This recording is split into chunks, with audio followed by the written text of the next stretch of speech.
Welcome to Uncopyable Women in Sales. If you're looking for actionable insights and real-world tools to turbocharge your sales starting tomorrow, well, you're in the right place.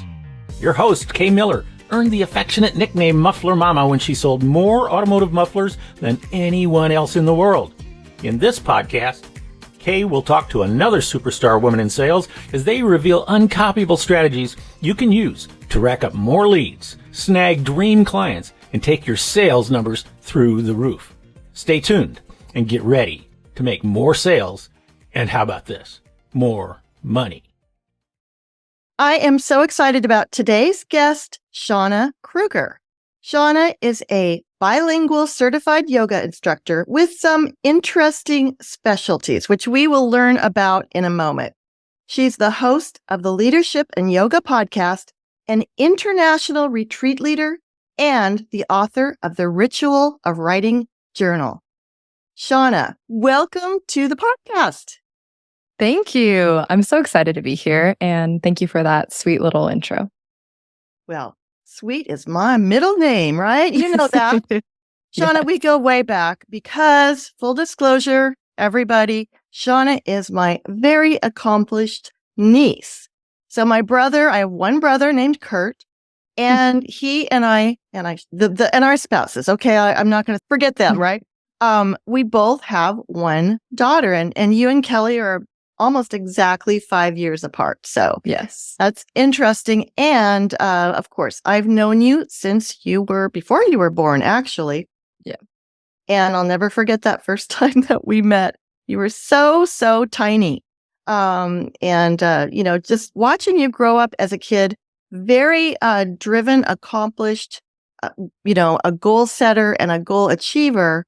But also from my perspective as somebody who's super chatty and extroverted, kind of quiet, right? Mm-hmm. But now, look at you go. I want to hear from your perspective how this journey with yoga happened. Because in high school, you were the valedictorian. You gave a speech, which surprised me because, like I said, I had this perception of you. And then your life really took some interesting twists and turns. So I'm going to stop talking and ask you to tell us about your background. For sure. Yeah, I would say that I surprised myself as well by giving that speech because you're exactly right.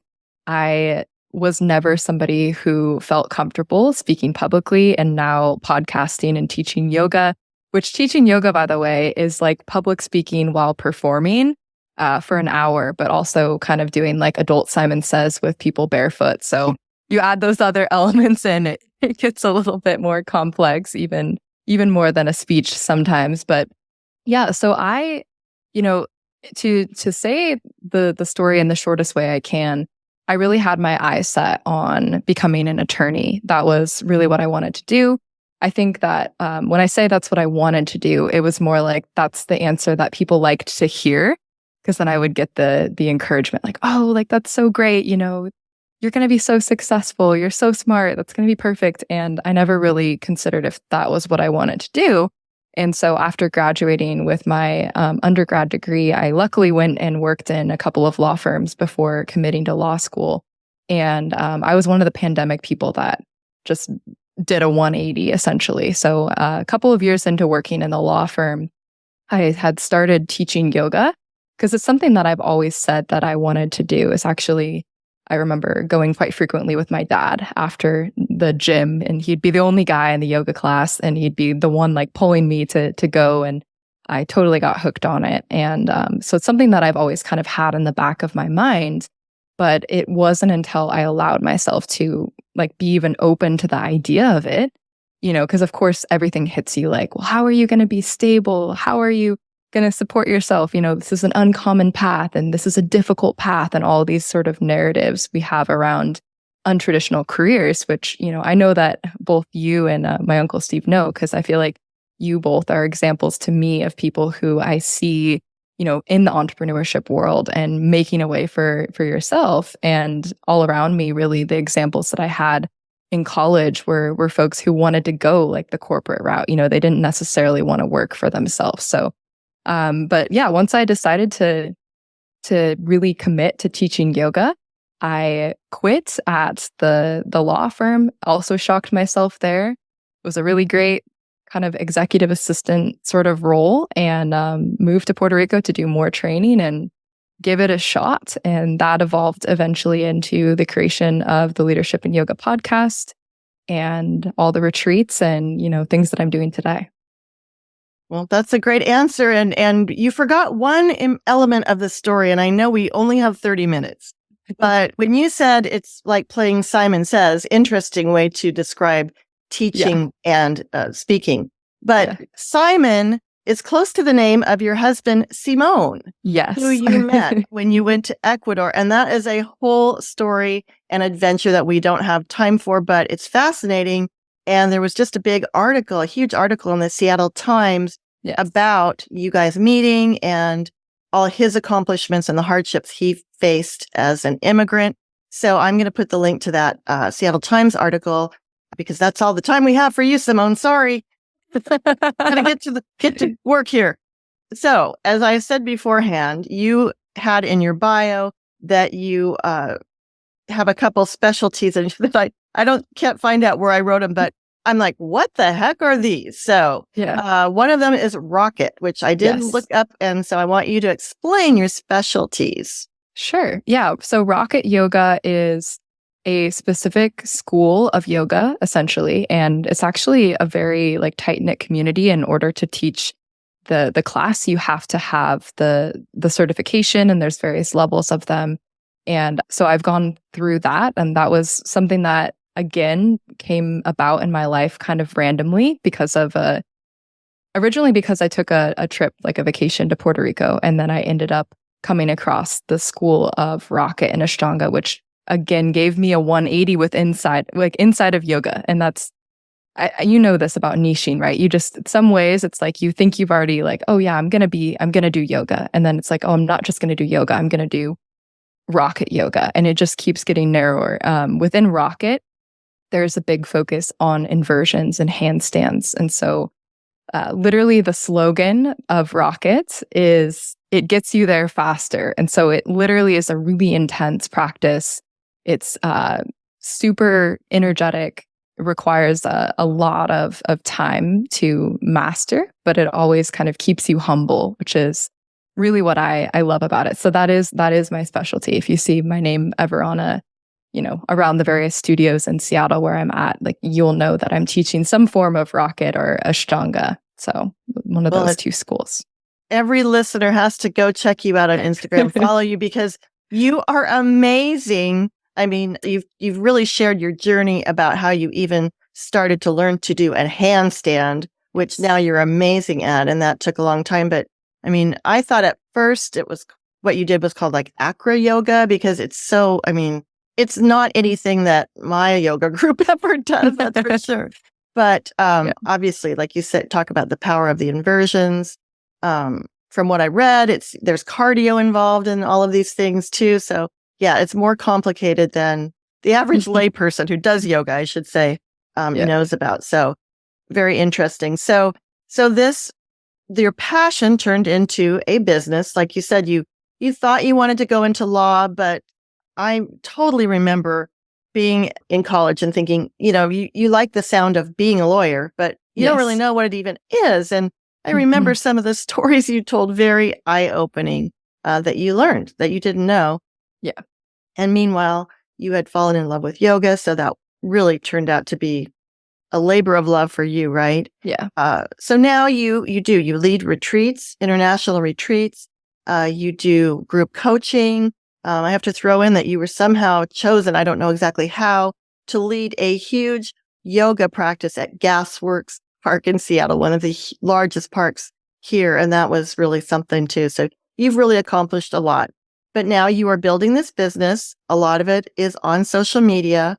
And I'd like you to talk about what it's like to take your passion and turn that into being in sales, because I'm sure you've never planned or you never even thought of yourself as a salesperson, but you are the salesperson. So tell me about that. Absolutely. And that's a great point. I think it's especially apparent in the wellness industry and within yoga that people have a huge discomfort around selling. And there's lots of ways that you can read about kind of reframing it and understanding that, when you do create something that you're very excited about, and which that was my case, and is my case with the retreats and also the guided journal that I've created, is that I am very excited about it. And so it is easier to kind of see the value and like want to share that with people and really look at it and say, like, if I'm afraid of selling and if I'm afraid of putting myself out there with this product and this experience that I've created, then I'm really doing people kind of a disservice because I'm not giving them even the chance to decide, if they want to buy or if they want to participate. So yeah, in terms of my journey around starting to sell, it happened because once I left law and I was like, I'm going to be an entrepreneur, I'm off on my own, then you start going around teaching at studios as a yoga instructor. And what you find is that inevitably you're still dependent on somebody else because then you're subcontracted essentially. So you are, I guess, a freelancer, but you're still, I had cases where a studio didn't pay me for 2 months, right? Why? I don't know. And so you have lots of things like that going on. And so I was like, okay, here we are again, except for it's actually worse. Like it's kind of like you trade the devil that you do know for the devil that you don't know, right? And so then I was like, okay, I need to be independent. And then I started, sitting down and consuming, different information on business and understanding what kind of offer I wanted to bring. And it was very helpful, of course, to look across different industries, because within yoga, what I saw was a lot of the way that people make money as, a full-time yogi is teaching yoga teacher trainings and traveling the world doing that. And so I thought of that, but I actually had a really, really intense knee injury that happened. And I'm glad that happened to me because it made me realize, okay, my body is my business and I love that. But I also, there's something more, it's not just that. And I don't want to be dependent on having to, travel around and always be demoing these really advanced postures. And, I want something that's sustainable for me that won't burn me out. And so that's how I sort of landed on starting to work with one-on-one clients. So working with people off the mat. I'm a huge fan of the coaching industry in general. I mean, like Tony Robbins since day one, we were chatting about that earlier, but all of that kind of information, I'm like, give me more. And so I've found, yeah, I've kind of found my niche that's why it is called Leadership in Yoga, right? My podcast and business is because it is where like the coaching world meets the yoga world, kind of bridging the gap between the professional office environment and the ideas and principles of yoga without saying like, okay, I'm just going to be a yogi that travels the world with my backpack and I'm never going to step foot again in an environment where I'll need a suit because that just doesn't fly for me either. So yeah, so I hope that kind of answers your question, but I'll leave it there and see if you have any other questions on it. Well, one thing that comes to mind as you're talking is about how yoga is so physical, but it's also so spiritual and about your thinking. You were talking about what you're working on manifesting. And of course, you share a ton on social media. We talked about that. You are very genuine and you're also very vulnerable. It's I feel like even if you weren't my niece, I mean, I know you more through social media, right? Than when we talk. You are a voracious reader and learner. And so there's such a mental aspect to this. And like you said, if you believe in what you're doing and you want to influence lives, and this is selling in general, if you feel like your moose, I mentioned, or your ideal target market has a problem or would benefit from this and you have the solution, it's like, yeah, why would I not share this? Mm-hmm. Why would I not give, as you said, give people at least the chance to make their own decision? So yes. That's a great way to put it. So let's talk. I'm just going to jump back into that social media and fear. As I mentioned, that's a huge issue, not for just women in sales, but everybody in sales, because, you're putting yourself out there. You're you're dealing with rejection because not everybody's going to say yes. And as I said, you've really shared a very personal side of yourself that makes me feel like I know you as well as the rest of your moose and your audience. So how have you gotten past that? I know you said you don't exactly know, but we're going to have to dig in there for some type of nugget that we can take away and be inspired by. Today's podcast is sponsored by the acclaimed book, Uncopyable Sales Secrets, How to Create an Unfair Advantage and Outsell Your Competition by Kay Miller. If you want to make more sales, you need to read this book. We'll even get you started with a free download of the first 2 chapters. Go to uncopyablesales.com/chapters to grab this offer right now. Well, the first thing I would say is that a lot of people are afraid of sharing, I think, and hearing silence, kind of just falling into the abyss. And I am of the school of thought that if you don't have a big audience when you start, great. Because if you ask me why it was that on the podcast, number one, it turned into my favorite project because I didn't feel the pressure of social media.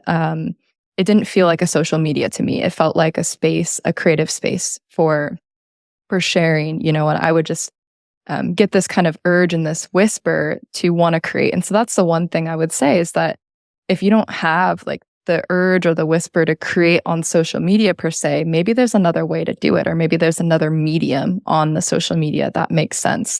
Because some of it is pushing past that fear, and you just have to make the decision. It's really a choice. You're never going to be comfortable. If it is something that it is a whisper, in my case, I had the feeling that I needed to start talking on stories, and I needed to start having a podcast where people could hear me speak, because seeing a pretty photo of a yoga pose with like a caption underneath it that I hadn't even written, and that's everywhere in the industry. So I looked at that and I was like, this gives people zero insight into what it is that I'm actually doing, and this is before I thought about selling, I was like, I need to have, if I want to establish myself as some form of a thought leader in this industry, I need to give people content that they can binge, and so I just started small. I started with speaking on stories. And at first I would just record it and try to get it perfect. And then I would put it up there and I would cringe so hard. I could not bring myself to look at it. Like I would never watch it again. It was up and I was like, oh, okay, I think it's out in the world. Like, don't look at it. And then as I slowly kind of got a little bit more confident, I would go back and rewatch it because I started learning a lot in how I was speaking, how things that I intended to kind of land one way might not have landed that way because of the tone of voice I was using or the fact that it felt like too formal. I started them, a lot of them like a speech on a story, and then I didn't want to do the like, hey girl, what's up? I didn't want too much of a girl boss vibe. So you have to do your own fine tuning. So it's really kind of a 2-step process with any sort of getting over a fear in whether that's a podcast or whether that's social media is number one, make the decision, right? And hopefully that decision is grounded in, okay, this is something that really feels like it's for me. It might be difficult, might be scary, but at the end of the day, like nobody's forcing me to do it. I want to do it. I want to get better at this skill. And then after you get that baseline kind of entry and you get yourself there, then it's the fine tuning, which I think it's easy to like skip either of those 2 steps. Sometimes we go straight to fine tuning and then the content never gets out. And then other times we just go content crazy, right? And we're just posting like as much as we can. And we're not really like looking at it, seeing how it's doing or getting feedback from people on it. So that's how I would say 2-step process to and it's such a great way to connect with your audience. And, to salespeople listening, I've even found salespeople who don't want to do Zoom. They'd rather talk on the phone. And I'm like, girl, are you crazy? Yeah. Zoom is, it's so much better for connecting. And obviously the more census, if you can have audio and video, you have done a great job at connecting. But yes, it had to be so scary at first. And there's no way to say, okay, this is going to be comfortable and make it happen. in anything, right? In sales, if you are comfortable, you're not working hard enough. You're not stretching yourself enough. So you, like you said, you made that decision. And I encourage listeners, think about what you can make a decision about that will stretch you. I mean, like I said, this podcast I'm doing has stretched me for sure. And it is such an opportunity. That isn't a strong enough word for connecting with your audience that didn't exist, 20 years ago, 30, 40, whatever. This is really huge. And again, it's the old comfort zone it's such an old phrase, but it's still what it takes to get comfortable with something, is doing something uncomfortable. So, I mean, you said it well. And yes, I'm sure it's been challenging along the way, but you're also getting so much better at it. And, that's what happens. The more you practice, the more that it builds your expertise, your ability to do it well. So as far as what you are selling and you have this passion, a personal passion project, what advice would you give to other women who are in sales, and probably specifically to your area of expertise, which is, this is your business. It's your passion. You didn't set out to be a salesperson, but there's no one else who will sell it. So what would you tell other women and men? Like I said, not that boys are allowed, but what would you talk to them that would help from your experience? Yeah, with just getting used to essentially selling, and if it's something that is deeply personal to you. And that's a really good point, right? Because it's different. I remember one of my first experiences with sales was having to sell chocolate bars to go to summer camp. I think I bought some of those. I think you did. Bless your heart, honestly, because that was so bad. I absolutely hated that because I had to go up to totally cold contact, just knock on a door, probably rely on the cuteness of my little kid self and be like, hey, would you like to pretty darn cute, actually. Yeah. So I guess that was a pretty good strategy, but that strategy obviously doesn't work now anymore, right? In that same way, at least. Yeah, really not quite the same way. You're still cute, not quite. We can't live on our business.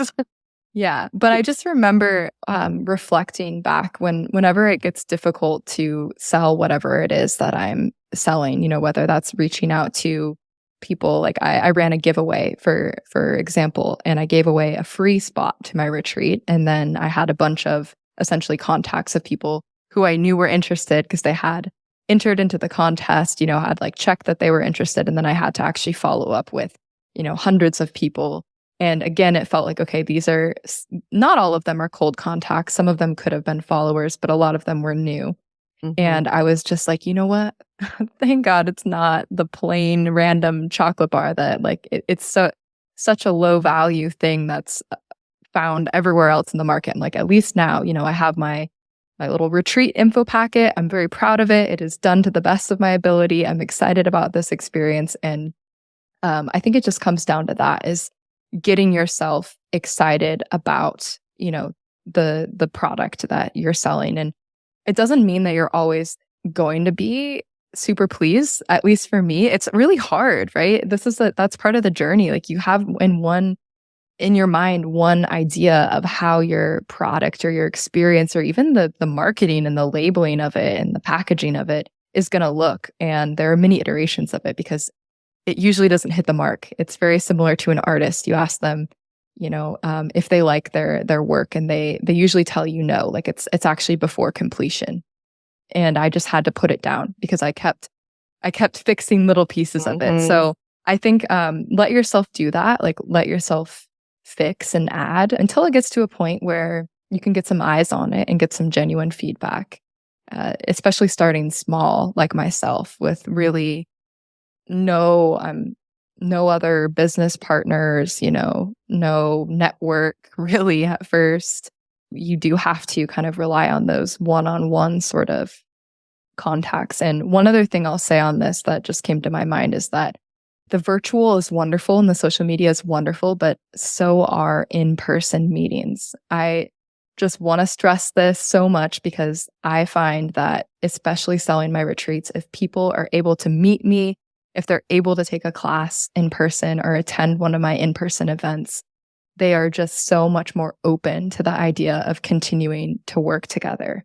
And I think it just allows them to know, like, and trust you that much quicker. And it's wonderful, right? If you have content for them to then come on and binge. If you have a podcast, they can listen to you speak. They can watch videos of you on Instagram. But I really love any sort of conferences or places, where you can meet people in person and just give them that face to what it is that you have to offer. And also to understand them, to let them know you want to understand them, because I mean, you're right that face-to-face is ideal, and it's getting harder to come by that time with people. But it's obviously the gold standard. So I would like to speak about something that you're in one situation that's very different from situations that other people are in. For example, my claim to fame is selling automotive exhaust systems. Mufflers. So I got that name Muffler Mama years ago, Muffler Mama, because I was selling mufflers. And it was not a product that I loved. I don't care about automotive exhaust systems. I mean, yes, it was, it was really the top of the line. And of course, if you're selling something that isn't top of the line, I mean, if it's cheaper and, if you get to the point where it's cheaper, it's better, everyone needs it, then they don't need salespeople. So when I was selling automotive exhaust systems, but you have to find what you're in love with about that process. Totally. About the process, because for me, it became about the customers. And of course, it was very interesting because I was one of very few women in the industry, but I could separate myself from my competition, and I could approach sales in a different way and really help my customers build their businesses, which affect their lives. It has so many ripple effects to commerce and to families and all the things that that sprout off of what you're doing, what you're selling. It's not, it's not isolated. So just want to encourage the listener, because when I listen to you, I think, well, that must be nice to sell your very most important and favorite thing in the world that you are so good at. And of course, that's entrepreneurship, is choosing what you want to do. I'm an entrepreneur now, so I do love what I'm selling, but I just encourage the listener, you as a listener, to think about that, not just the product, because being uncopyable, of course, that's our whole umbrella. And products and services are often very copyable. But what you bring to the table, what you add to the experience of buying and doing business with a company, that is not copyable at all. So you've got, like I said, you've got an ideal situation. I think that's awesome. And not everybody is so lucky. Well, there are times, where you have to push, even in the yoga world to make a living, right? And that's why I've expanded to different offerings and things. And I remember having a thought, it's like, wow, I've quit my 9 to 5 so that I can not work 8-hour days and instead work 24-hour days, thinking about welcome to entrepreneurship, right? What I'm gonna do. So I think it's related. And at the end of the day, even the experience that people get immense amount of pleasure out of buying things and thinking about buying things. And if you can make that experience unique and enjoyable for them, then you've got your gold right there as well, for sure. Right. So one thing about yoga, of course, and a lot of people who are teaching yoga, is that you're basically selling time, right? Yes. You can only charge for when you're with the client or when you're with the group or the retreat. And even if it's a lot of money, you're still selling time. And of course, that's something that I'm building digital products now. Steve has a ton of digital products. We have another book coming out in August that's on personal branding, which you'll get a complimentary copy. So you're building something that will be ideal for this. So you've already created a journal that is a product that you can sell. People can be buying that when you're sleeping. So we only have a couple more minutes, but I'm just curious, how do you see that journey ahead for you? I completely agree. And again, that's something that is super top of mind for me. And that's why I do love I love live things. You know, I love even having the coaching group live. I totally recognize that I could turn it into a digital course, which it might get there. A couple more evolutions of doing it live and kind of landing on what I really, really want to share. So that is definitely a possibility. And then I also really want to write a book. So, you know, if those of you who aren't familiar, the guided journal, it's more than just lined pages, of course. There are 12 monthly sections. And so it is a piece of, really already a piece of me that people can kind of spend time with and get an inside view into my mind and different things that I reflect on and encourage writers or readers, I guess, in that case, journalers to reflect on. But I think I envision it being more things like that, you know, different ways that, like you said, people can essentially spend time with me and around my ideas and my learnings that isn't necessarily having a coffee chat with people. Actually, for a long time, if you listen to my earlier episodes of my podcast, I encourage people to literally, because I didn't know if anybody was really listening. I encouraged them, like, here's my booking link. Like, let's just have a coffee chat. You know, if you're interested in these things, let's meet, let's connect. And I had to take down the booking link because it was just getting a little bit like, you know, using up a lot of my time. And now I have other projects I'm working on. But I think that even creating sort of mastermind groups and kind of what I'm dabbling in right now, just where other people can connect, you know, and I can still be there as sort of a facilitator. I love all of those kind of spaces. Yeah. So I don't envision, right, like needing to lead retreats necessarily for the rest of my life, but I do really enjoy them as well. So I'm sure I'll continue to do them live though. Yeah. Well, and that connection, yes, it's not only good for your customers, it's good for you, of course. But, you know, I don't know if you remember the SNL skit, "We Need More Cowbell." Have you ever heard of that? Will Ferrell, you got to look that up.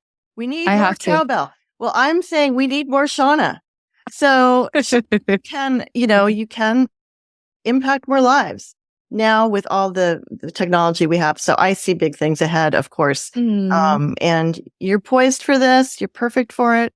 And the world is getting to the place, we're already there, especially with the pandemic, where this is so reachable. So, go keep changing the world. That's what you're doing. And I really respect what you're doing and admire. And I'm proud of you. So we're going to close out. I'd like to just tell the listener, give them the ways to find you and connect with you and unfortunately not have a coffee chat. I don't know. I mean, email Unless me we get further special case. If it's a special case, I'm always like, if people put in the extra effort, my DMs are open. Like I love to hear from people regardless, even if we're not going to spend the, hour, I guess 40 minutes or so that you and I have spent chatting today. Cause I love diving into all these subjects, but people can find me. I'm most active on Instagram at Shawna Krueger. That's SHAWNAKRU. And my website is also shawnakrueger.com. And my podcast is Leadership and Yoga. And if you're not in the Seattle area and you do want to try out a little bit of yoga, I have a YouTube channel as well. That's all linked, through my social media and website. And I have a couple free classes on there. So if you want to check that out as well, you can. Perfect. And I will put all those links in the show notes. And last but not least, where can people get your journal? How can they get your journal? Yes. So that is also linked from my website, but you can go to the journal's website directly. It's the ritualofwritingjournal.com. Perfect. Link in show notes. Beautiful. Shawna, this has been fascinating, and I've gotten to know a lot more about you and what you're doing, and it's just been fascinating. And I know this is going to be a very popular episode. So thank you, Shawna. Thank you so much once again for being on the podcast. You're very welcome. Thanks for the invite and for the lovely conversation. Thanks for listening to this episode of Uncopyable Women in Sales, your source for secrets you can use to make more sales. Check the show notes for links and contact information. And if you enjoyed the podcast, please spread the word by subscribing, sharing, and leaving a 5-star review. You can always learn more by going to uncopyablesales.com/podcast. Until next time, go out and supercharge your sales like a true uncopyable rock star.